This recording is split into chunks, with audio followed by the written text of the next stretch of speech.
الحمد للہ رب العالمین الصلاۃ والسلام علی اشرف الانبیاء والمرسلین سیدنا و نبینا ابی القاسم محمد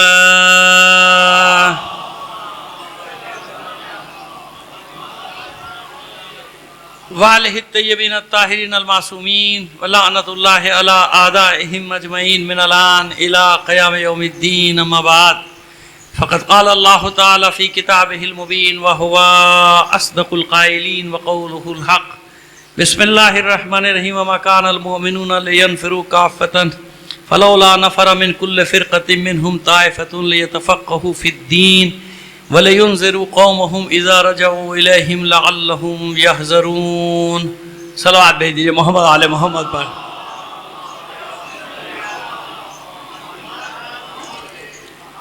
آپ سے گزارش کریں گے امام خمینی رحمۃ اللہ علیہ، شہید علامہ عارف حسین حسینی، شہید استاد سبط جعفر، شہید ڈاکٹر علی صفدر زیدی اور تمام شہداء اسلام اور اپنے بھی تمام مرحومین کو شامل کر کے ایک سورہ فاتحہ پڑھ کر بخش دیجیے گا۔ بسم اللہ الرحمن الرحیم۔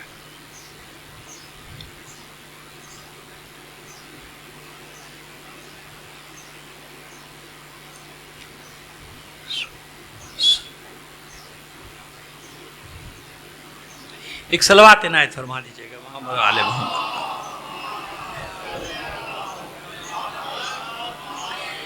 ایک بار اور اس سے بہتر انداز میں بلند آواز سے ایک صلوات بھیج دیجیے گا۔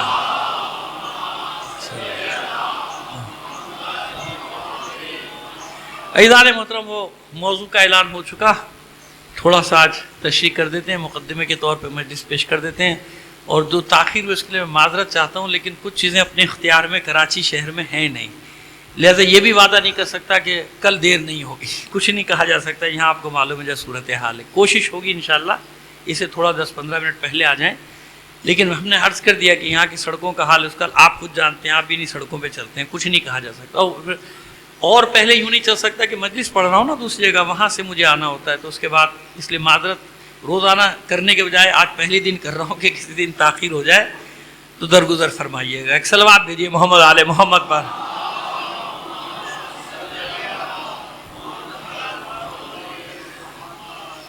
تاریخ فقہ جعفری، اب ظاہر ہے کہ تاریخ فقہ جعفری سے فوراً ذہن میں آئے گا نا کہ بات شروع ہوگی امام جعفر صادق علیہ السلام سے، ٹھیک ہے نا؟ ظاہر ہے فقہ جعفری نام ہے، صلوات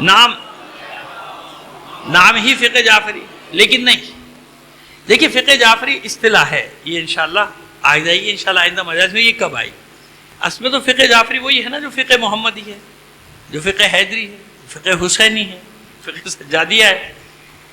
فقہ جعفری تو نام بعد میں پڑھا نا، وہ بتا دیں گے کیوں نام پڑھا، لیکن ہماری تاریخ کا آغاز کوئی دوسری صدی میں تھوڑی ہو رہا ہے، جا کے دوسری صدی ہجری کے آخر میں تھوڑی ہو رہا ہے، یا مڈل میں تھوڑی ہو رہا ہے، وسط میں تھوڑی ہو رہا ہے۔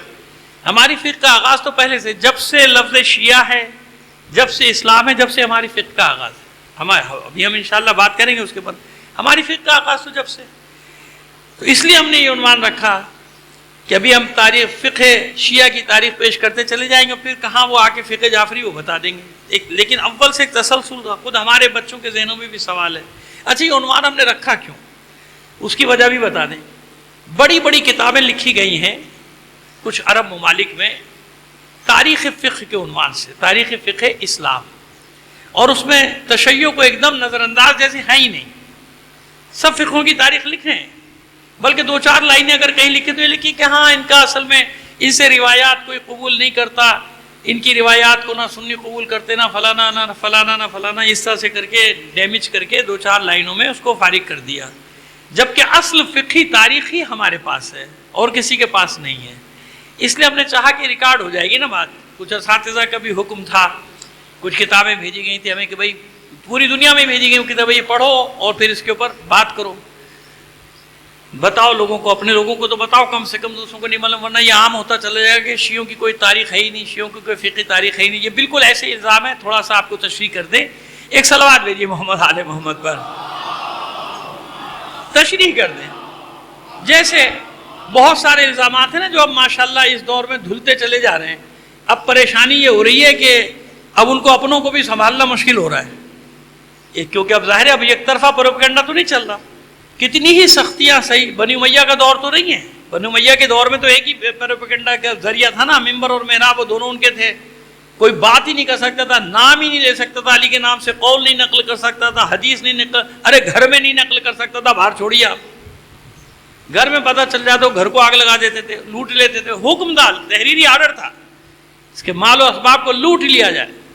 اگر یہ شبہ ہو جائے کہ علی کا حامی ہے، علی سے قول نقل کرتا ہے، علی کی بات کرتے کہ لوٹ لو، اس کے گھر کو برباد کر دو، اس کا مال و اسباب لوٹ لو، اور اس کا وظیفہ جو گورنمنٹ سے جاتا ہے وہ بند کر دو، حقوق اس کی تنخواہ ان کا سب بند۔ تو یہ تو دور تھا اس دور میں کہ کوئی ایک طرف کا پروپیگنڈا چل رہا تھا نا، بس ایک طرفہ۔ تو یہ بھی تشیع کا معجزہ اور فتح کی کتنی بڑی دلیل ہے کہ صدیوں تک یہ ماحول بنی امیہ اور بنو عباس کا رہنے کے باوجود الحمدللہ سب سے مضبوط فقہی جڑیں ہماری ہیں، یاد رکھیے گا، کسی کی بھی اتنی مضبوط بنیادیں نہیں ہیں جتنی مضبوط بنیادیں ہماری ہیں۔ ابھی بتاتے چلے جائیں گے آپ کو، لیکن اب مقدمہ آج خلاصہ پیش کر دیں پوری 9-10 مجلسوں کا آپ کے سامنے کہ سب سے زیادہ مثلا دیکھیے ایک پروپیگنڈا کیا تھا، شیعہ کہاں سے آ گئے؟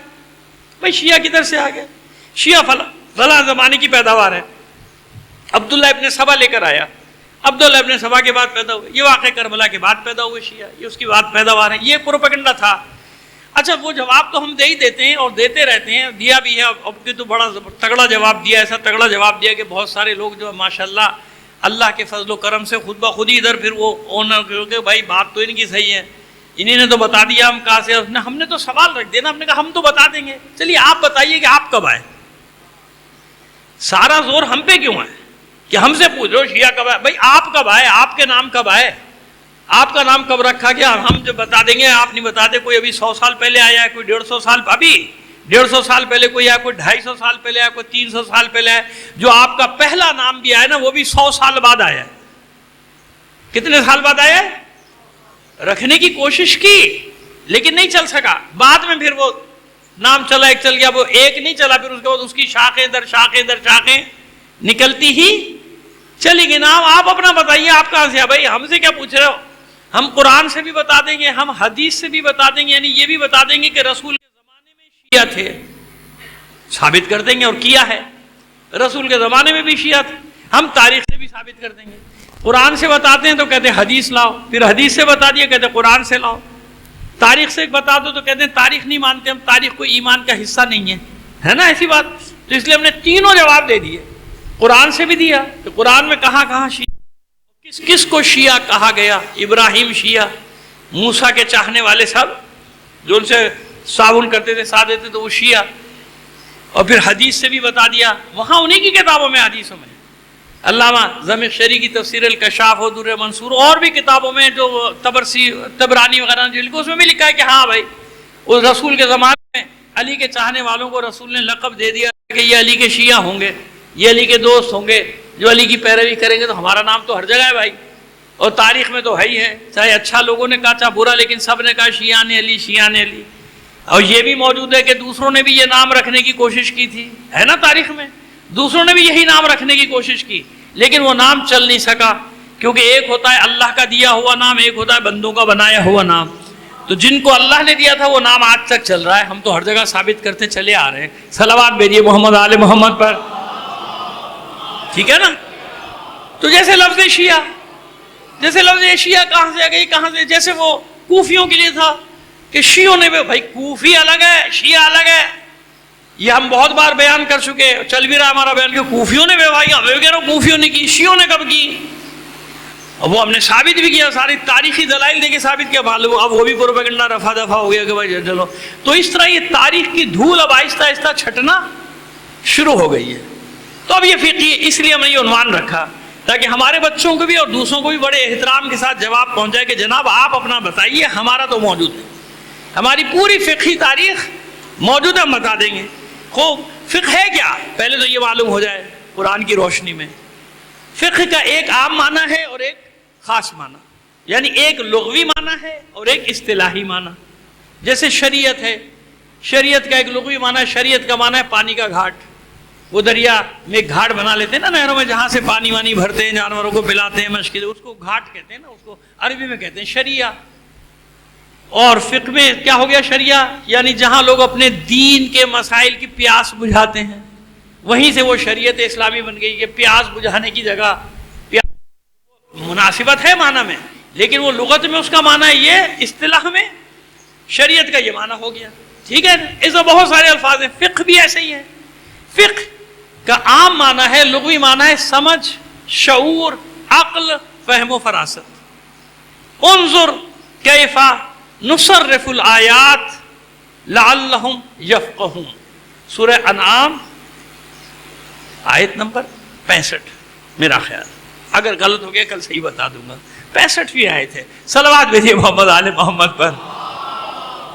انظر کیف نصرف الآیات لعلہم یفقہون، دیکھو غور کرو کیسے ہم آیات کو پلٹ پلٹ کر پیش کرتے ہیں، معنی کو، آیات کو پلٹ پلٹ کر ادھر ادھر کر کے پیش کرتے ہیں۔ لعلہم یفقہون، شاید یہ غور و فکر سے کام لے لیں، شاید یا فقہ کا کیا معنی آ رہا ہے، سمجھ، شعور، عقل، شاید عقل سے کام لیں، شاید شعور سے کام لیں، شاید یہ غور و فکر سے کام لیں، یہ عام معنی۔ اسی سورہ انعام کی 98ویں آیت، اسی کی 98ویں آیت، کیف نصرف الآیات، معذرت کے ساتھ، قد فصلنا الآیات، ہم نے تفصیل سے آیات کو بیان کیا، کس کے لیے، لقوم یفقہون، قد فصلنا الآیات لقوم یفقہون، ہم نے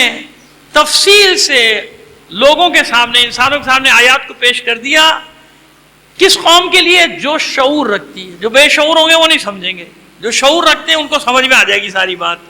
قد فصلنا الآیات، تفصیل سے ہم نے آیات کو رکھا، لقوم یفقہون، غور و فکر کرنے والی قوم کے لیے، عقل رکھنے والوں کے لیے، شعور رکھنے والوں کے لیے، سمجھ رکھنے والوں کے لیے، یہ بات ہو گئی۔ یہ عام معنی ہے فقہ، یعنی سمجھ، شعور، عقل، فہم۔ کہ بھئی کہتے ہیں نا فقیہ، دو معنی فقیہ کے، ایک فقیہ کا عام معنی ہے، فقیہ کا عام معنی کیا ہے، عقل رکھنے والا، لیکن اصطلاح میں کسے کہتے ہیں فقیہ، جو دین کے مسائل میں غور و فکر کر کے ایک منزل تک پہنچ گیا ہو، ہے نا، صاحب اجتہاد ہو گیا ہو، فقیہ یعنی ایک فتوے کی قوت رکھتا ہے، تو یہ فقیہ کا اصطلاحی معنی۔ اب یہ اصطلاحی معنی فقیہ کا کہاں سے آیا، قرآن میں ہے یا کہیں نہیں ہے، بتاتے ہیں بھی آپ کو۔ یہ فقیہ کا اصطلاحی معنی ہم کہاں سے لے کر آئے کہ فقیہ آج کسے کہتے ہیں فقیہ، بھائی مانو یا نہ مانو، لیکن فقیہ جب کہا جائے تو کیا ذہن میں آتا ہے، ہاں بھائی کوئی عالم، کوئی دین کا عالم، یہی آتا ہے نا۔ فقہ کہا جائے تو ذہن میں کیا آتا ہے، اسلامی احکام، عبادات، شرعی احکام، یہی ہے نا فقہ۔ ہم نے عام معنی بتایا، اب یہ خاص معنی کہاں سے آیا فقہ کا؟ فقہ کا خاص معنی کہ آج جتنے بھی مکاتب ہیں اسلام کے، 72 ہوں، 73 ہوں، ان کے چھوٹے چھوٹے گروہ ہوں، جو بھی ہوں، ان سب کے یہاں فقہ کا ایک ہی مطلب ہے، وہ کیا ہے، شرع اسلام، احکام دین، عبادات، معاملات، جتنے بھی فقہی احکام ہیں ان کو کہتے ہیں فقہ۔ پورا فقہ اسلام بھی نہ کہیں تو اتنا کافی ہے فقہ۔ کیا پڑھنے ہوئے، فقہ پڑھ رہا ہوں آج کل فقہ پڑھ رہا ہوں، ٹھیک ہے نا، وہ عام معنی تھا، یہ خاص معنی۔ یہ خاص معنی کہاں سے آیا، یہ بھی قرآن سے آیا۔ ایک صلوات اور بھیجیے محمد آل محمد پر۔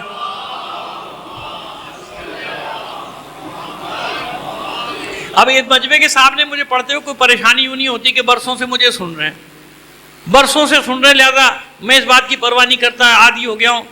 ایسے چہروں کو بھی جانتا ہوں کہ جو میرے ساتھ کالی داڑیاں لے کر آئے تھے، میرے ساتھ ہی ان کی داڑیاں بھی سفید ہو گئیں۔ بعض بڑی کوشش کر رہے ہیں ان کو کالا رکھنے کی، لیکن میں تو پہچان لیتا ہوں نا کہ اندر سے سفید ہے داڑھی۔ صلوات بھیجیے محمد آل محمد پر۔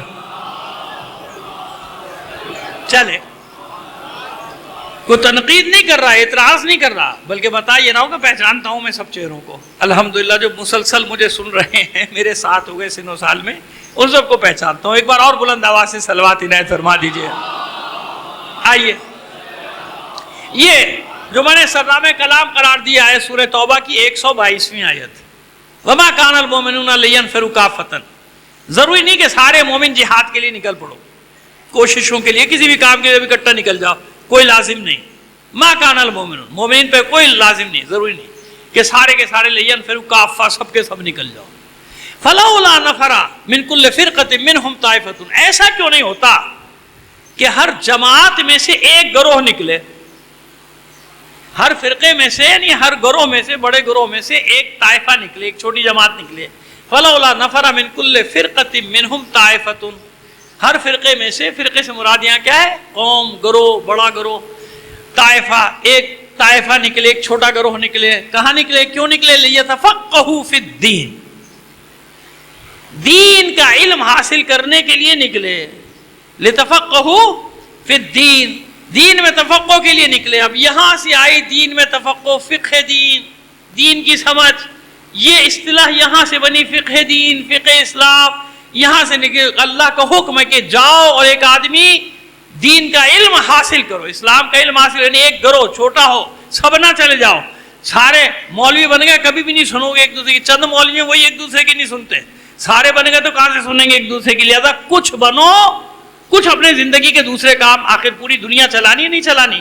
سارے مولوی بن گئے، باقی کام کون چلائے گا؟ ہے نا. ضرورت بتا دیا کہ ضرورت اس کی بھی ہے، اس کی بھی ضرورت ہے، کیونکہ زندگی کے ہر شعبے میں تمہیں فقہ کی ضرورت ہے کہ نہیں ہے؟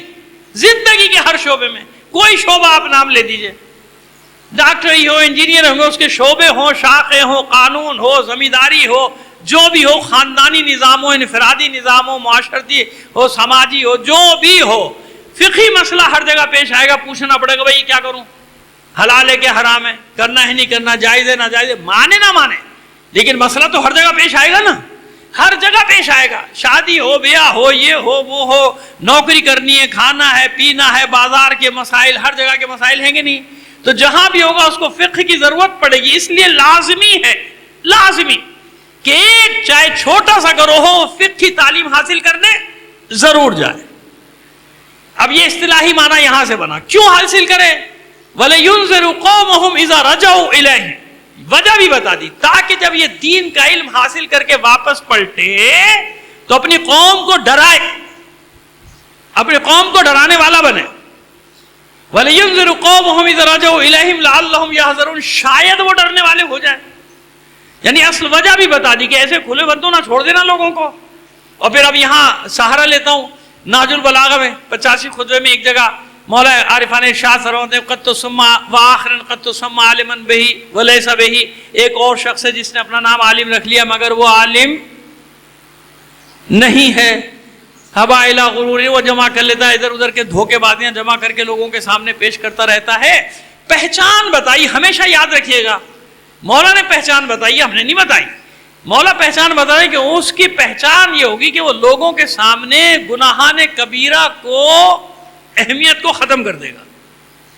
گناہان کبیرہ کو چھوٹا بنا کے پیش کر دے، کچھ نہیں، جاؤ تم بس مزے کرو، جنت جنت جنت، جاؤ تمہیں معاف ہے سب.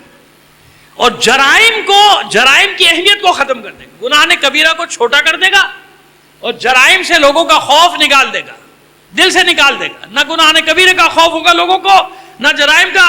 اور اگر کوئی بیچارہ بتانے کی کوشش کرے گا تو گناہ گار وہی ہو جائے گا. یہ کیوں بولتا ہے بھائی، یہ مولوی کہاں سے آ گیا، یہ ہمیں ڈرانے والا کہاں سے ہے؟ وہ اس کا کام ہی یہی ہے. اگر اصلی ہے تو ڈرائے گا. قرآن کہہ رہا ہے وَلِيُنذِرُ قَوْمَهُمْ إِذَا رَجَعُوا إِلَيْهِمْ، جب واپس پلٹ کر آ تو ڈرانے والا بن، لوگوں کو آزاد نہ چھوڑ دے. لَعَلَّهُمْ يَحْذَرُونَ، شاید کچھ لوگ ان میں سے ڈرنے والے ہو جائیں، ان کی سمجھ میں آ جائے بات کہ بھئی آخرت بھی ہے، جانا بھی ہے، قبر بھی ہے، سوال جواب بھی سب ہے. اب آج کل کچھ نہیں ہے نا، آج کل سب کو آزاد کر دیا لوگوں نے. وہ تمہارا کچھ نہیں، بے فکر ہو جاؤ، تمہیں کچھ نہیں ہونا. صلوات بھیجیے محمد آل محمد پر. آئیے اب یہاں تک ذرا سامنے لفظ فقہ کا آپ کو تعارف کرایا. اب یہ بھی بتاتے چلیں کہ قرآن مجید میں بہت سارے الفاظ ایسے ہیں نا. یہ اب دیکھیے کیوں کہا گیا انظر کیف نصرف الآیات لعلہم یفقہون. دیکھو ہم آیات کو کیسا پلٹ پلٹ کر تمہارے درمیان پھیر کر دیا، الٹ پلٹ کر پیش کرتے، صرف کرتے، پلٹ پلٹ کر پھیر پھیر کر تمہارے سامنے پیش کرتے ہیں. ایک اور لفظ ہے وہ بھی ضروری ہے آپ کے کانوں سے، ولی ہے نا. ولی کا لفظ قرآن مجید میں کتنے معنی میں آیا یاد رکھیے گا. ولی کا لفظ اچھے معنی میں بھی آیا ہے، ولی کا لفظ برے معنی میں بھی آیا ہے. ولی لفظی معنی میں بھی آیا ہے، ولی لغوی معنی میں بھی آیا ہے، ولی اصطلاحی معنی میں بھی آیا، ولی خاص الخاص معنی میں بھی آیا. جب تک یہ گتھی نہیں سلجھے گی ولایت کا مسئلہ حل نہیں ہوگا. یاد رکھیے گا، ورنہ لوگ کہیں گے ہاں ولی تو سارے ہی ہیں. قرآن مجید میں نہیں بتایا والمؤمنون والمؤمنات بعضهم اولیاء بعض، سورہ توبہ میں ہے مومن اور مومنات ایک دوسرے کے سرپرست ہیں، ولی ہیں. یہی ہے نا، ولی تو سارے ہیں، آپ کون سی نئی چیز لے کر آ رہے ہیں؟ جواب ہونا چاہیے نا آپ کے پاس کہ قرآن میں کتنی جگہ ولی کا معنی ہے اور کس کس معنی میں ہے. اور پھر وہ خاص معنی کہاں سے ہم لے کر آئے؟ وہ جو ولایت خاصہ ہے وہ معنی کہاں سے لایا جائے؟ تو اب دیکھیے آگے نا، والمؤمنون والمؤمنات بعضهم اولیاء بعض، کہیں اولیاء الشیطان، ان کے ولی تو شیطان ہیں، لو بھائی شیطان بھی ولی ہو گیا۔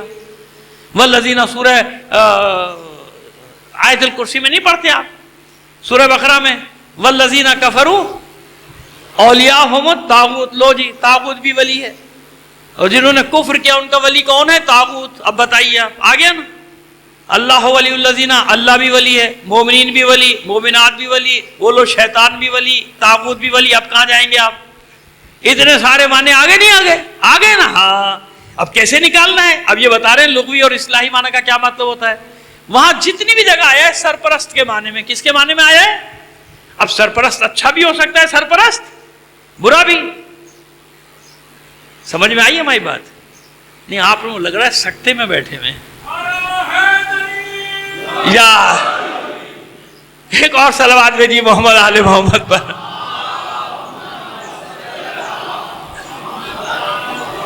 مجھے ڈرائیے تو نہیں کم سے کم آپ حضرات، میں تو ڈر گیا بالکل، ایسے بالکل سناٹے میں بیٹھے ہوئے سارے کے سارے۔ ایک بار اور صلوات عنایت فرمائیے محمد آل محمد پر۔ ٹھیک ہے جناب؟ اب دیکھیں نا، ولی یعنی ولی کا معنی سرپرست۔ اب آپ آسانی سے سمجھ گئے نا کہ ولی اچھا بھی ہو سکتا ہے، یعنی سرپرست۔ ولی کا عام معنی کیا ہے؟ سرپرست ہے کہ نہیں؟ بناتے نہیں بناتے ولی؟ بھائی یتیم بچہ ہے، اللہ نہ کرے تو کیا ہوگا؟ اس کا ولی ہوگا نا کوئی، کیا کہیں گے اس کو؟ یہ بھائی ولی ان کا یہ ہے، یا مرحوم بنا کے جاتا ہے بھائی میرے بچوں کا ولی یہ ہوگا، میرے بچوں کا ولی ہو گیا نا ہے۔ اور پھر حاکم شرع ولی ہوتا ہے، جب کوئی فیصلہ نہ بھائی یہ ولی ہے حاکم شرع، جس کا کوئی ولی نہیں ہے حاکم شرع یعنی مجتہد جامع شرائط، اس کا ولی ہوگا، ایسا نا؟ کوئی وکیل کو ولی بنا کے جاتا ہے۔ بچی کا ولی کون ہوتا ہے؟ اس کا باپ۔ بیٹی کا ولی کون ہے؟ اس کا باپ۔ خدا نہ کرے باپ نہ ہو تو بڑا بھائی اس کا ولی۔ اب سمجھ میں آ رہا ہے؟ ولی یعنی سرپرست، ولی یعنی سرپرست۔ اور کچھ جگہ پہ ولی آیا ہے حکمران کے معنی، والی نہیں بناتے تھے پہلے کہ تم فلاں جگہ کے والی ہو، تم فلاں شہر کے والی، تم فلاں شہر کے والی، ہے نا؟ ولایت، ولایت یعنی حکومت، وہ عام معنی، اسی ولی سے عام معنی۔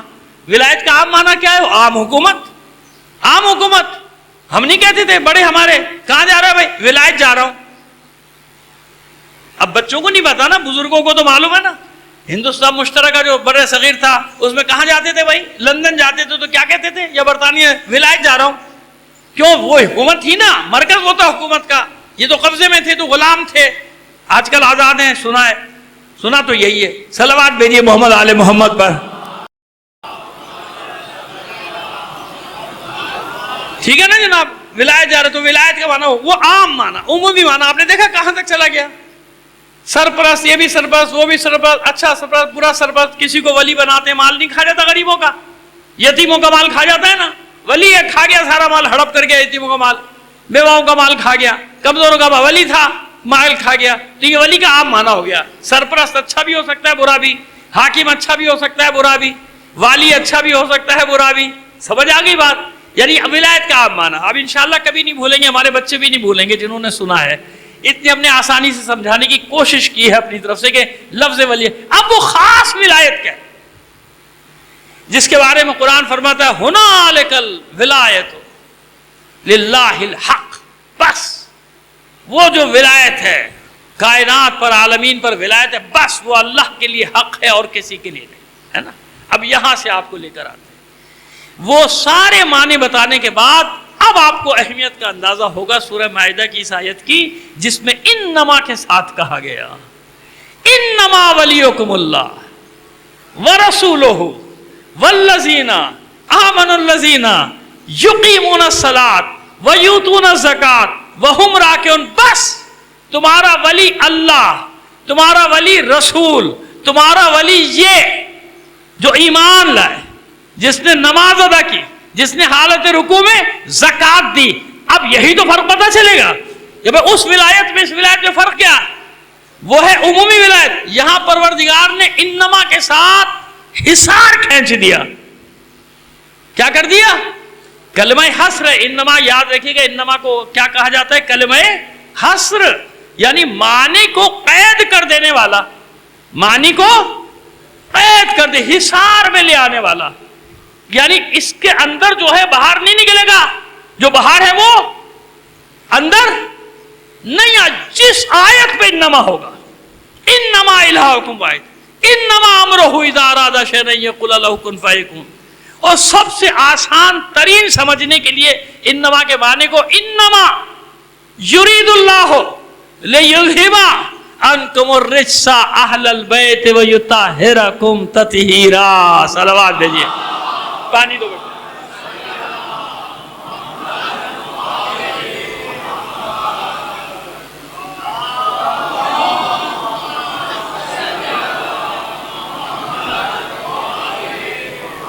اب پہلے سمجھ میں آ جائے گی نا, پھر ہم فقہ, کیونکہ ہمیں مولا سے ہی شروع کرنا ہے فقہ کے باب کو, پہلے تو سمجھ لیں مولا, ہم تو سمجھ لیں نا, بعد میں دوسروں کو سمجھائیں گے. تو اس آیت میں انما کے ساتھ کیا کیا, اس ولایت کو حصر کر دیا کہ باقی سب الگ ہے بھائی, یہ الگ ہے. تمام انسانوں کو ایک بات سمجھا دی گئی کہ یہ انما کے ساتھ خاص معنی آ رہا ہے.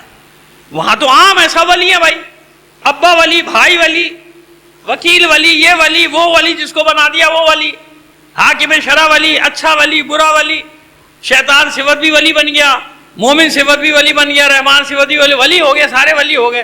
یہاں قید کر دیا کہ بس تمہارا مولا کون ہے, اللہ.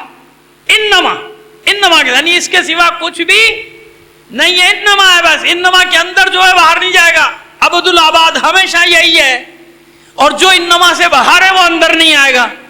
جیسے اہل بیت کے معاملے میں جب انما لگ گیا تو اہل بیت کبھی صفت عصمت و طہارت سے باہر نہیں جا سکتے, اور جو باہر ہے وہ اندر آ نہیں سکتا. تو اب انما ولیکم اللہ, بس تمہارا مولا ہے اللہ, اور تمہارا مولا کون ہے, رسول. اور یہ تیسرا جو بھی ہے, ابھی بات کو آگے بڑھا دیتے ہیں. ایک مطلب اس میں اور رہ گیا, اللہ کو ولایت کسی نے دی ہے, اگر دی ہے تو مجھے بتا دیجئے بھائی. انما ولیکم اللہ میں جو اللہ کی ولایت کا ذکر ہو رہا ہے, یہ ولایت مطلقہ خاصہ. کیا ہے ولایت مطلقہ خاصہ؟ کسی نے دی ہے اللہ کو, ذاتی ہے نا, اس کی ذات کا حصہ ہے. ہم یہ بھی نہیں کہہ سکتے کہ باہر سے کوئی صفت ہے جو اللہ میں آئی ہے, نہیں, اس کی ذات کا حصہ. ولایت خاصہ عین ذات کا حصہ ہے اس کی ولایت اللہ کی. اللہ کے رسول کی جو ولایت کا ذکر ہو رہا ہے, انما ولیکم اللہ اور رسول, اور رسول ولی ہے, رسول کو ولایت اللہ نے دی ہے یا اللہ کے رسول نے خود لے لی؟ سمجھ آ گیا نا, مسئلہ آپ خود حل کر دیں گے, مجھے زیادہ پیچیدگی میں ڈالنے کی آپ کو ضرورت ہی نہیں ہے. معلوم ہو گیا نا, فرق معلوم ہو گیا. اختیارات کی بات نہیں, بات ہے ولایت مطلقہ خاصہ. اللہ کے لیے ذاتی ہے, اللہ کے رسول کو ولایت دی ہے. کس نے دی ہے؟ وہ اللہ جس نے نور محمد کو خلق کیا. مولائے عارفان کی ولایت ذاتی ہے یا اللہ نے دی ہے؟ اللہ نے نہ دی ہوتی تو اشہد ان علی ولی اللہ کیوں ہوتا؟ سمجھنے والوں کے لیے اتنا کافی ہے, اتنی کافی ہے نا. کلمے میں بھی علی ولی اللہ کیوں ہوتا؟ سمجھنے, عقل رکھنے والوں کے لیے, فقہ رکھنے والوں کے لیے اتنی سمجھ بات کہ مولا کے پاس اختیارات اپنی جگہ, دینے والا کون ہے. یہی فرق ہے اللہ میں اور اس کی مخلوقات میں. یاد رکھیں, نور محمد, نور علی اور نور انوار معصومین جتنے بھی خلق کیے اللہ نے, خلق کیے, وہ خالق ہے ان انوار مقدسہ کا. تو کہیں جملہ کہتا ہوں کہ وہ مصور ہے, یہ تصویریں ہیں, اور جب تصویروں کی تعریف کرو تو مصور کا نام لو یا نہ لو, مصور خود ہی خوش ہوتا ہے. اس لیے اہل بیت کا ذکر عبادت, اس لیے علی کا ذکر عبادت کہ ان کی جتنا ذکر کرو گے وہ یوں خوش ہوتا ہے کہ بنانے والا وہ ہے. یار یہی ہوتا ہے نا, آپ تصویر کی تعریف کریں گے مصور برابر میں کھڑا ہوگا, آپ کو تو نہیں پتا کون مصور ہے, آپ تصویر کی تعریف کریں گے مصور خود بخود خوش ہوتا چلا جائے گا. کیوں؟ وہ جانتا ہے نا کہ ارے بھائی میری تو تعریف ہو رہی ہے, کیونکہ تصویر خود وجود میں تھوڑی آ گئی, کسی نے تو بنائی ہے نا. یہ تصویریں لگی خود بخود تھوڑی آ گئی, بنائی ہے نا کسی نے. تو یاد رکھیے, اس لیے جو ہم کہتے ہیں نا ذکر و علی عبادہ, وہ یہ ہے کیونکہ جتنا علی کا ذکر کیا جاتا ہے اللہ راضی ہوتا ہے, اللہ خوش ہوتا ہے. صلوات بھیجیے محمد آل محمد پر.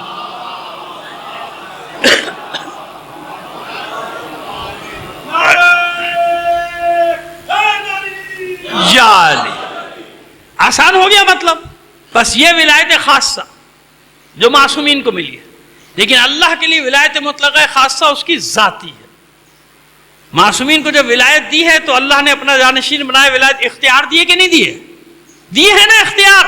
آئیے ایک صحابی کی روایت پڑھیں گے، یعنی مسعود، یہ جو بہت ہی مشہور تاریخ جس کی مروج الذہب جس نے لکھی ہے، مروج الذہب جس کی تاریخ مسعودی کی، اس سے آپ کو ذرا سا نقل کرتے ہیں ایک مطلب کو، پھر آگے لے کر چلتے ہیں۔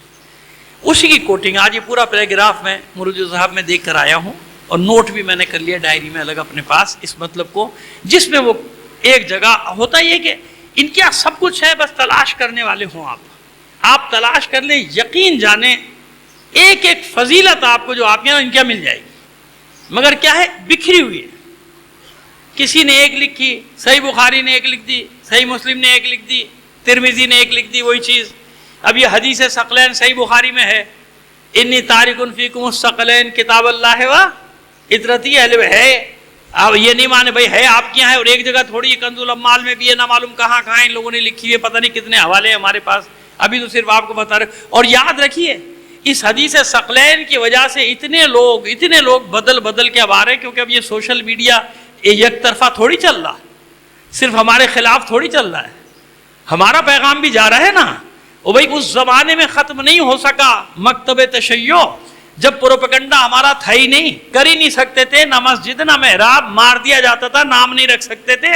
علی حسن حسین صرف معصومین کے گھر میں نام ہوتے تھے، کوئی صحابی آپ ڈھونڈ کے بتا دیے نام ہی نہیں تھا، کوئی دو چار نام ملتے تھے، وہ زمانے کے ملتے کہ یا دوسرے علاقوں میں رہتا تھا، یا پھر وہ زمانہ ذرا سا آرام کا زمانہ، سکون کا زمانہ، جیسے بنی امیہ اور بنی عباس کے ٹکراؤ کا، تو اس دوران جو پیدا ہو گئے لوگوں نے کوئی نام رکھ دیے جلدی سے، جعفر رکھ دیا، حسن رکھ دیا، حسین رکھ دیا۔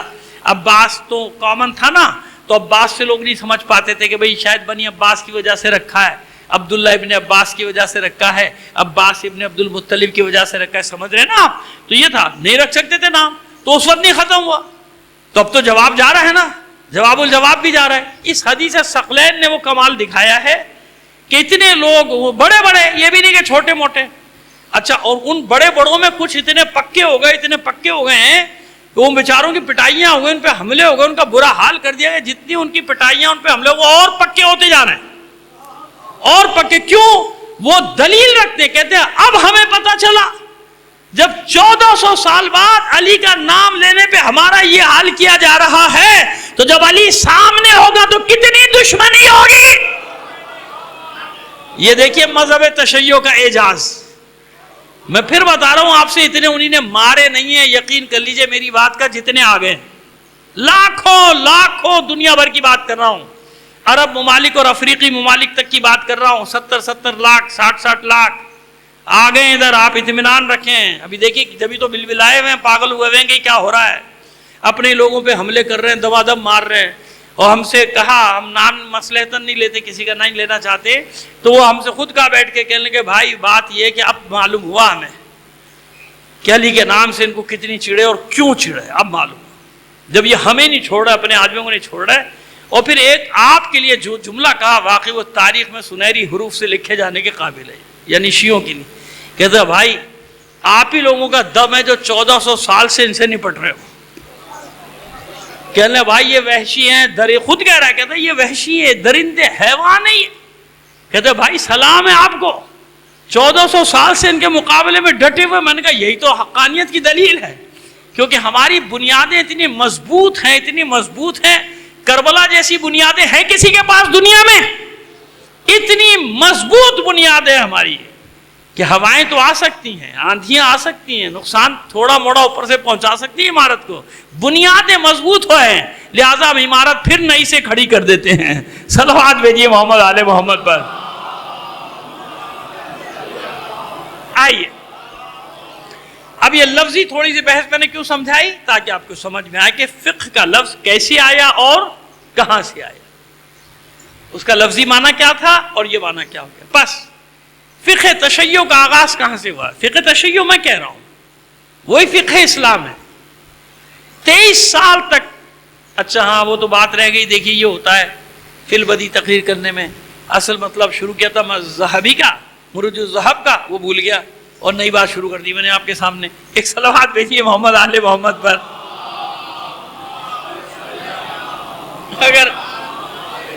اگر وہ یہ بیان نہ کرتا تو لوگ باہر جا کے کہتے لوگوں تو بتایا نہیں مولانا نے مرج الذہب والا مسعودی کا. وہ بات نہیں کرتا کہ ہر ایک نے لکھا. یہ خلاصہ میرے اس گفتگو کا کیا تھا کہ ہر ایک نے لکھا. جمع کرنے والے ہوں آپ, جمع کریں, دیکھیے کیا کچھ مل جائے گا. سب کچھ یہیں سے مل جائے گا. ان کے پاس سب کچھ موجود ہے. جو کچھ بھی ہم کہتے ہیں سب موجود ہے, لیکن بکھرا ہوا ہے. کچھ اس نے لکھا, کچھ اس نے, ہم نے سب ایک جگہ لکھا ہے. مولا کے بارے میں جو بھی لکھا ہے وہ لکھتا ہے کہ یوں تو تمام صحابہ کی بات کرتا ہے کہ تمام صحابہ میں جو امتیازات تھے, تمام فضائل جو کہتے ہیں, یوں تو تمام بڑے بڑے فضائل جو صحابہ کہتے ہیں, مثلا سبقت ایمان, کچھ لوگ ایمان میں سابق تھے, اب وہ لکھ رہے ہیں. سبقت ایمان, ہجرت, کچھ لوگوں نے ہجرت کی, ان کا اعزاز تھا, انہوں نے ہجرت کی. مثلا جہاد, کچھ لوگوں نے جہاد کیا, ان کی فضیلت تھی. کچھ لوگ ورع میں, تقوی میں, عبادت میں, جہاد میں, اور جناب بہت سارے فضائل لکھتا چلا جاتا ہے. یہ قضایا, فقہ, اس میں مطلب بتا رہے کہ کچھ اس میں کچھ کی یہ فضیلت, کچھ یہ فضیلت, کہتے ہیں یوں تو یہ سارے فضائل علی میں تھے. یعنی جو دوسرے صحابہ میں الگ الگ تھے وہ علی میں سب جمع تھے. یہ مسعودی لکھتا ہے, کہتا ہے سب جمع تھے علی میں, لیکن کچھ علی میں ایسی فضیلت تھی جس سے دوسرے محروم تھے. وہ لکھتا ہے, کہتا بعض فضائل میں علی تنہا تھے, کوئی علی کا شریک نہ تھا. وہ فضائل بیان کرتے ہیں کہ اس میں سے پہلی فضیلت علی کی یہ تھی کہ اللہ کے رسول نے علی کے لیے فرمایا تھا, یا علی آپ میرے ساتھ اس منزل پر ہیں جس منزل پر ہارون موسیٰ کے ساتھ تھے. انت بمنزلۃ منی مثل ہارون من موسیٰ, جیسے ہارون موسیٰ کے ساتھ تھے ایسے تھے. کہتے ایک فضیلت ہے, اس میں کوئی شریک نہیں تھا, جیسے ہارون موسیٰ کے ساتھ تھے ایسے یا علی آپ میرے ساتھ. دوسری فضیلت کا اخوت, اللہ کے رسول نے مدینے میں علی کو اپنا بھائی قرار دیا. جو بھائی چارہ ہو رہا تھا نا, مواخات جس کو کہتے ہیں, مواخات قائم ہو رہی تھی, تو اللہ نے علی کو اپنا بھائی, کہ کسی اور کو نہیں, علی کو اپنا بھائی قرار دیا. تیسری فضیلت غدیر کا ایک طرف اشارہ کر کے کہتا ہے کہ تیسری فضیلت علی کی جو کوئی شریک نہیں ہے ان فضائل میں علی کا, وہ لکھتے کوئی شریک نہیں. تو تیسری فضیلت یہ کہ علی کے بارے میں فرمایا کہ جس کا میں مولا ہوں اس کا علی مولا. یہ وہ حدیث کئی بار بتا چکے ہیں جس کو کوئی رد کرنے کی کسی میں ہمت ہی نہیں ہے. اور چوتھی فضیلت وہ انس بن مالک. اب یہ ہمارے یہاں واقعہ ہے, جیسے بھی ہے, جو بھی ہے, میں ان کا بتا رہا ہوں کہ انہوں نے کیا لکھا. کہ انس بن مالک ایک دفعہ پرندہ پکا کے لائے. پرندے سے مراد کوئی جانور رہا ہوگا, وہاں پرندے کا لفظ ہے, وہ مرغا ہو, مرغا بھی ہو, جو بھی ہوگا, بہرحال ایک پرندہ کہتے ہیں. پکا کے لائے, حضور کی خدمت میں رکھا کہ میں آپ کے لیے بڑی محبت سے پکا کے لایا ہوں. تو حضور نے دعا کی کہ یا اللہ اپنے محبوب ترین خلقت میں اپنے محبوب ترین فرد کو بھیج جو میرے ساتھ یہ غذا تناول کرے. انس کہتے ہیں جیسے ہی اللہ کے رسول نے دعا کی علی داخل ہو گئے. یا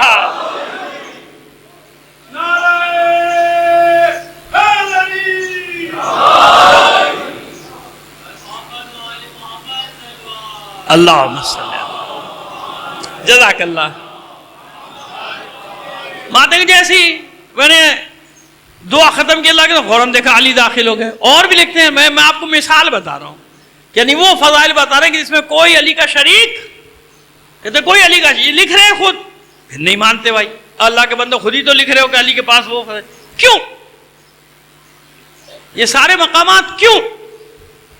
یاد رکھیے 23 سال تک وحی کا سلسلہ رہا, 23 سال بعد منقطع ہو گیا. اللہ کے رسول نے پردہ فرمایا, سلسلہ بھی منقطع. مختصر کریں گے کیونکہ وقت کافی ہو رہا ہے, یہاں سے بات کو آگے بڑھائیں گے, لیکن ایک جگہ تک مسئلے کو ذرا سا آگے بڑھا دیں اور پھر ختم کر دیں گے, مسائل پر آ جائیں گے. کیوں زیادہ وقت پہلی دن نہیں لینا چاہتے آپ کا, پھر آپ تھک جائیں گے, مشکل ہو جائے گی میرے لیے کل. تو آئیے جناب, اب وہ حضور کے بعد سلسلہ منقطع ہوئے تو کیا کریں؟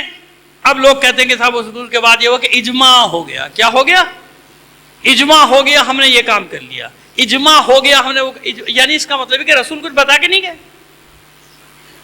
آخری پیغمبر آخری نبی اب نہ کوئی کتاب آنی ہے نہ کوئی رسول آنا, اور رسول ایسے چھوڑ کے چلے گئے کہ آپ اجماع کر لیں جس چیز پہ چاہے. میں نے اشارہ کر دیا بس آپ کے لیے کافی ہے اتنا اشارہ کہ ہر بات میں اجماع ہونے لگا. جمع ہو جاؤ, صلاح مشورہ کرو, یہ کر لو وہ کر لو وہ کرو. پریشان ہونا تھا نا. سنت کو لے آیا گیا بیچ میں. نہیں بھائی سنت دیکھو رسول نے کیا کیا تھا. اب رسول نے اس زمانے کے حساب سے ہر کام تو جو آنے والے زمانے نہیں کیا نا, لہذا اجماع ہو گیا. جس پہ امت کا اجماع ہو جائے بھائی ٹھیک ہے چلو وہ کام کر لو. اجماع کے بعد پھر اجماع سے بھی کام نہیں چلا, بات چلی گئی قیاس پہ. تو بھائی قیاس کر لو. قیاس کیا کر لو, یعنی ایک مسئلہ اس قسم کا کوئی پیش آیا ہے اس میں جو حل ہے وہ اس میں بھی کر لو. مثلا جیسے وہ نطفے کا مسئلہ اور یورین کا مسئلہ ہوا تھا نا کہ بھئی نطفے کا مسئلہ یہ وہ انشاءاللہ کل بتائیں گے وہ کیا مسئلہ تھا, لیکن ابھی ہم اشارہ کر رہے ہیں بھائی اچھا اس میں یہ مسئلہ ہے, اچھا اس میں بھی یہ مسئلہ کر لو ٹھیک ہے.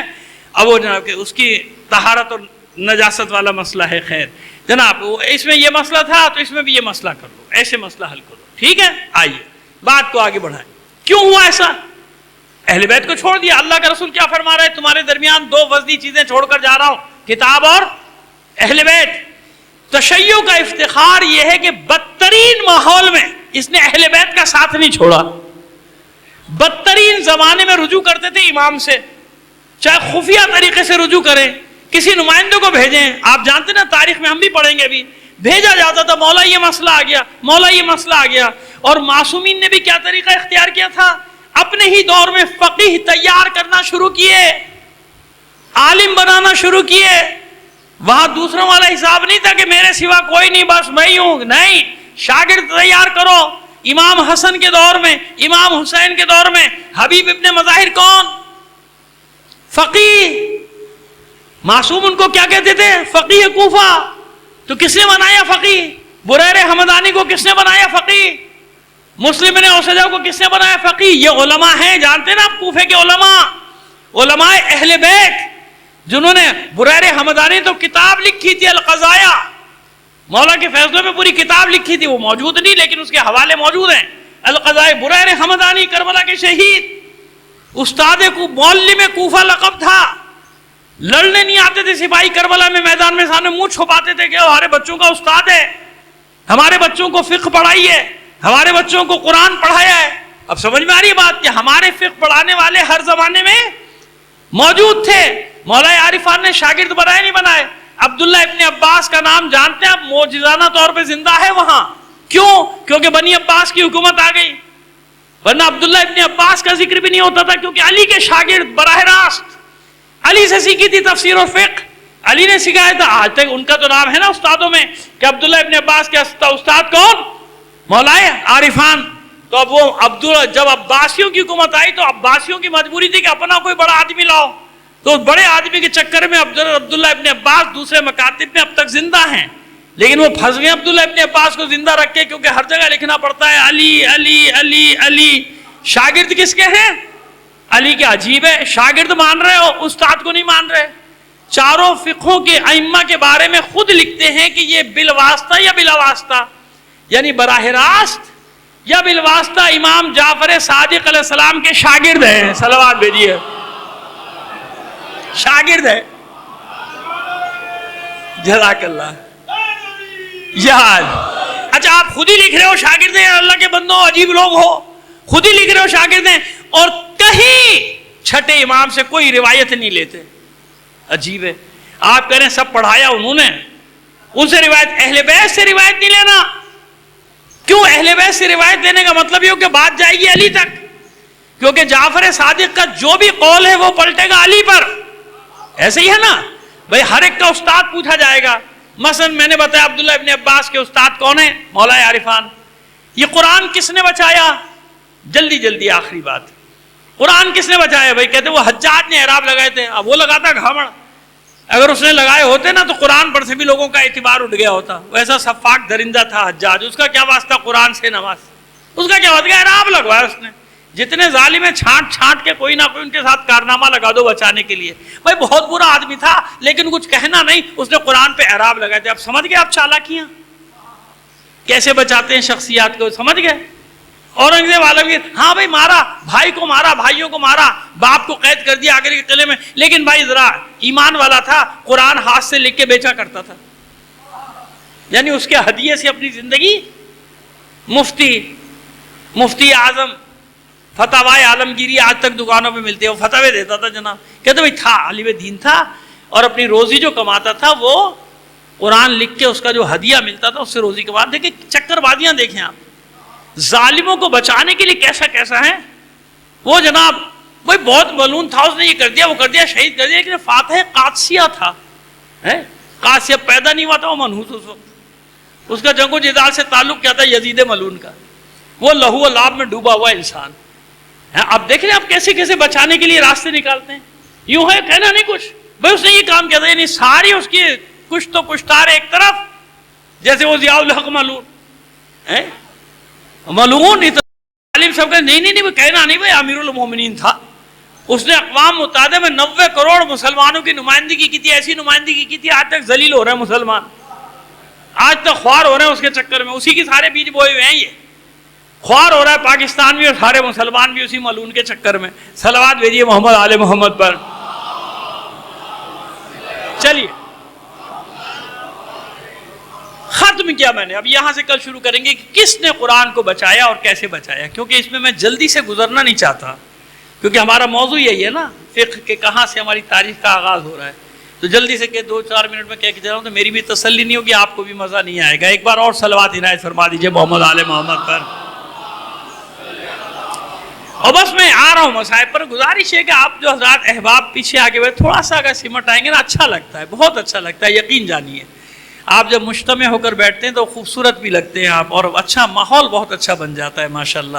بکھرے بکھرے بیٹھے ہیں ایسا لگتا ہے فالتو آئے ہوئے 5 منٹ اٹھ کے جانا، گھر جانا ہے، پتہ نہیں کیا کرنا ہے. صلوات بھیجیے محمد آل محمد پر.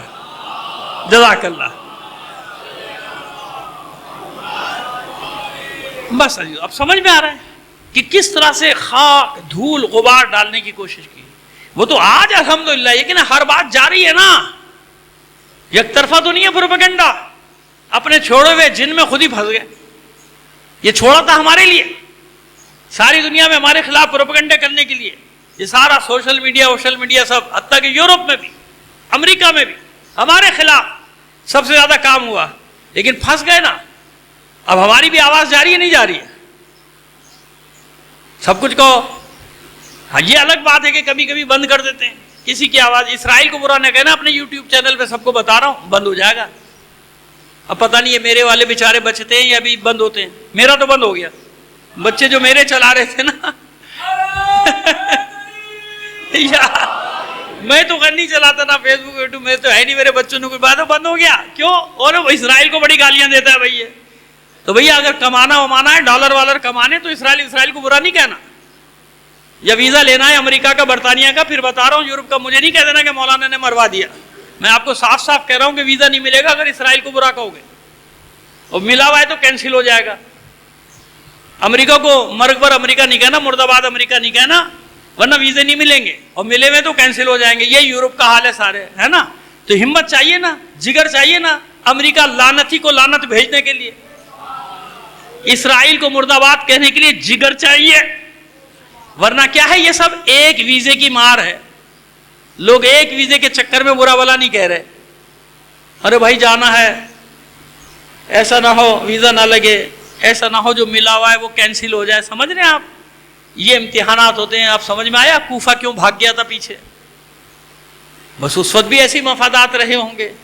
ہر زمانے میں مفادات کیا کرتے ہیں؟ مظلوم کی حمایت سے روک دیتے. اتنی سی بات. تعویلات کا بازار گرما. آپ کیوں پیچھے پڑے ہوئے؟ آپ کیوں خواہ میں برا بلا کہتے ہیں؟ عزاداری امام حسین کی ہوتی ہے، اور کسی کو شامل نہ کریں. یہ بڑے بڑے بکرات ہمارے یہاں پیدا ہو گئے جن کو اتنا سا فلسفہ حسینی آج تک سمجھ میں نہیں آیا کہ کربلا نہ ہوتی تو دنیا میں کوئی انقلابی تحریک زندہ ہی نہ ہوتی. اتنی سی بات منبر پہ بیٹھ کے لوگوں کو الو بنا رہے. الو نہیں بنا رہے، ڈیوٹی کر رہے ہیں. جہاں سے بھیجے گئے ہیں نا ان کے ایجنٹ حق نمک ادا کر رہے ہیں. کیونکہ ہماری طرح بولنے میں تو فائدہ نہیں ہوگا نا. ویزے نہیں ملیں گے، بند ہو جائیں گے. لہٰذا وہ بات کرو جس سے وہ خوش ہوں اور خود بلائیں، آ بھائی آ، تیرے لیے سب کچھ حاضر، کہاں کا ویزا چاہیے تجھے، بلکہ آ ہم اور تجھے ٹرین کر کے بھیجیں گے، ہم تجھے اور میٹر دے کے بھیجیں گے۔ خبردار، نہ امام حسین کی عزاداری میں کوئی نہیں آنا چاہیے۔ عجیب ہو گیا، تو پھر نعرہ ختم کر دو نا یزیدیت کا۔ یزیدیت کیا ہے پھر؟ وہ یزید تھا، چلا گیا، ختم ہو گیا، لعنت بھیجو اس کے اوپر۔ یزیدیت کیا؟ یزیدیت کا مطلب یہ کہ ہر زمانے کے یزید پر لعنت ہے۔ کربلا مظلوموں کو حوصلہ دیتی ہے، کربلا نہ ہوتی ہم زندہ نہ ہوتے۔ آج اگر ظالموں کے مقابلے میں ڈٹے ہوئے ہیں تو کربلا کی ذکر کی وجہ سے۔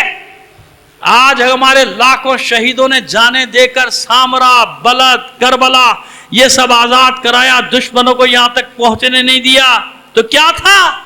نہیں کسی اور کا نام نہ لو، کسی اور کا نام نہ لو، پھر یہ آزاد ہو جاتے سب۔ خالی ماتم کو کون روک رہا ہے؟ نہ امریکہ روک رہا ہے، نہ اسرائیل روک رہا ہے، جتنا کرنا ہے کرو جاؤ۔ وہ کہتے ہیں یہ سب کرو، یزیدیت کو برا نہ کہو۔ اگر یزید کو کہنا، پرانے والے یزید کو کہنا۔ کس کو؟ وہ یزید کو کہنا، باقی کسی کو نہیں کہنا۔ یہ بنی امیہ اور بنی عباس کی زبان بولنے والے خطیب، بنی امیہ اور بنو عباس نے بھی یہی سبق پڑھایا تھا کہ وقت کے یزیدوں کو کچھ نہیں کہو، اس کو کہو بس، تاکہ یہ سامراجیت قائم رہے، تاکہ یہ وقت کے فرعون قائم رہیں۔ تو پھر فرعون بھی نہ کہو نا کسی کو۔ پھر اللہ نے فرعون کا ذکر بار بار کیوں کیا قرآن میں؟ لعنتیں کیوں بھیجی ظالموں پر؟ لعنت اللہ علی القوم الظالمین کہا ہے اللہ نے۔ ایک یزید نہیں ہے اس میں، ہر زمانے کا ظالم شامل ہے یا نہیں؟ قرآن ہے۔ کہتے قرآن سے بتاؤ، حدیث ہے؟ تجھے پتا کیا قرآن حدیث کا؟ باتیں بنا رہا ہے چپڑ چپڑ بیٹھ کے دنیا کے سامنے۔ کیا کہہ رہا ہے قرآن؟ وَسَيَعْلَمُ الَّذِينَ ظَلَمُوا أَيَّ مُنْقَلِبٍ يَنْقَلِبُونَ۔ ان قریب ظالم دیکھ لیں گے کہ انہیں کس جگہ پھینکا جانے والا، ان کا ٹھکانہ کیا ہے۔ کس کے لیے کہا جا رہا ہے؟ کسی ایک ظالم کے لیے؟ خالی یزید کے لیے کہا جا رہا ہے؟ یہ آیت تو اس سے بہت پہلے آئی ہے، قیامت تک کے لیے آیت ہے۔ وہ ہر مجلس پڑھنے کے بعد خود بھی پڑھتا ہے، الا لعنت اللہ علی القوم الظالمین، قوم ظالمین پر لعنت۔ تو یہ ایک ظالم پر ہے یا سارے ظالموں پر ہے؟ یعنی جب بھی ظالم قوم ہے اس پہ لعنت۔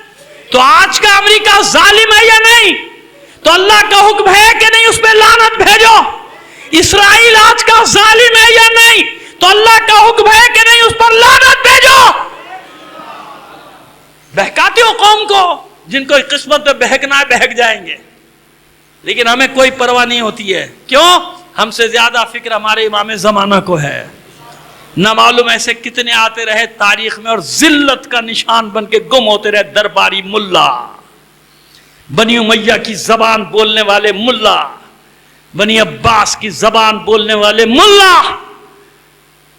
ہم اس کے ادنا سے ذاکر اور خطیب ہیں، غلاموں کے غلام ہیں، جس نے ایسے ہی تم جیسے ایک عالم کو للکارا تھا یزید کے دربار میں، ایھا الخاتب ویلک ایھا الخاتب، وائے ہو تجھ پر او خطیب، او خطیب، او خطیب، وائے ہو تجھ پر، حیف ہو تجھ پر، ویل ہو تجھ پر، لعنت ہو تجھ پر۔ لوگوں کی خوشنودی کے لیے اللہ کی دشمنی مول لیتا ہے۔ کس نے کہا تھا یہ؟ زنجیروں میں جکڑے ہوئے خطیب نے، جس کے گلے میں طوق خاردار ہے، صرف طوق گراں بار نہیں ہے، طوق خاردار، ایسا طوق جس میں اندر کی طرف میخیں کیلیں نکلی ہوئی تھی۔ جب معصوم اپنی گلے کو جنبش دینے کی کوشش کرتا تھا، میخیں اندر گھستی تھی۔ مجمع اپنا نہیں ہے، مجمع دشمنوں کا ہے۔ یزید کا دربار ہے، دمشق کی جامع مسجد ہے، جا کے تو دیکھو کتنی بڑی ہے، بھری ہوئی ہے، قیدی بھی ہے، بیمار بھی، نظریں اٹھا کے نہیں دیکھتا۔ کیوں؟ ایک کونے میں اسی کی ماں بہنیں بیٹیاں بے سر بے مقن و چادر کھڑی ہیں، سن بستہ، لیکن جب باطل نے بکواس شروع کی، جب ایک ضمیر فروش، زبان فروش، دین فروش مولوی نے ظالموں کا قصیدہ پڑھنا شروع کیا، علی کا بیٹا برداشت کرے گا؟ نہیں برداشت کرے گا نا۔ پھر وہی توق خاردار میں جکڑی ہوئی گردن اکڑ گئی، زنجیروں میں جکڑا ہوا، لیکن اب سینہ تان کے کھڑا ہے باطل کے سامنے، للکارتا ہے، او خطیب چپ کر، خاموش ہو جا۔ کیا چاہتا ہے؟ لوگوں کی خوشنودی کے لیے اللہ اس کے رسول کی دشمنی مول لیتا ہے؟ مجھے بھی موقع دے، میں ان لکڑی کے ٹکڑوں پہ چڑھ کے کچھ بولوں۔ ممبر کا منزلت بتائی امام نے، کتنا ہی قیمتی ممبر ہو، مسجد نبوی کا ممبر ہو، مسجد الحرام کا ممبر ہو، اگر باطل بیٹھا ہو تو لکڑی کے ٹکڑے سے زیادہ نہیں ہے۔ اور ایسا موقع آیا کہ نہیں آیا؟ مسجد الحرام میں نہیں بیٹھے ہوئے، ابھی باطل بیٹھے تو اس کے احترام کرو نا۔ نہیں بھائی، تو مسجد الحرام کا ممبر ہے، ممبر کا احترام کرو۔ نہیں، باطل بیٹھا ہو تو لکڑی کے ٹکڑے سے زیادہ نہیں۔ اور اگر معصوم آ جائے تو کتنی ہی معمولی لکڑی ہو، ممبر رسول ہو جائے گا۔ درخت کا تنا ہو ممبر رسول، پتھر ہو ممبر رسول، پالان ہو ممبر رسول۔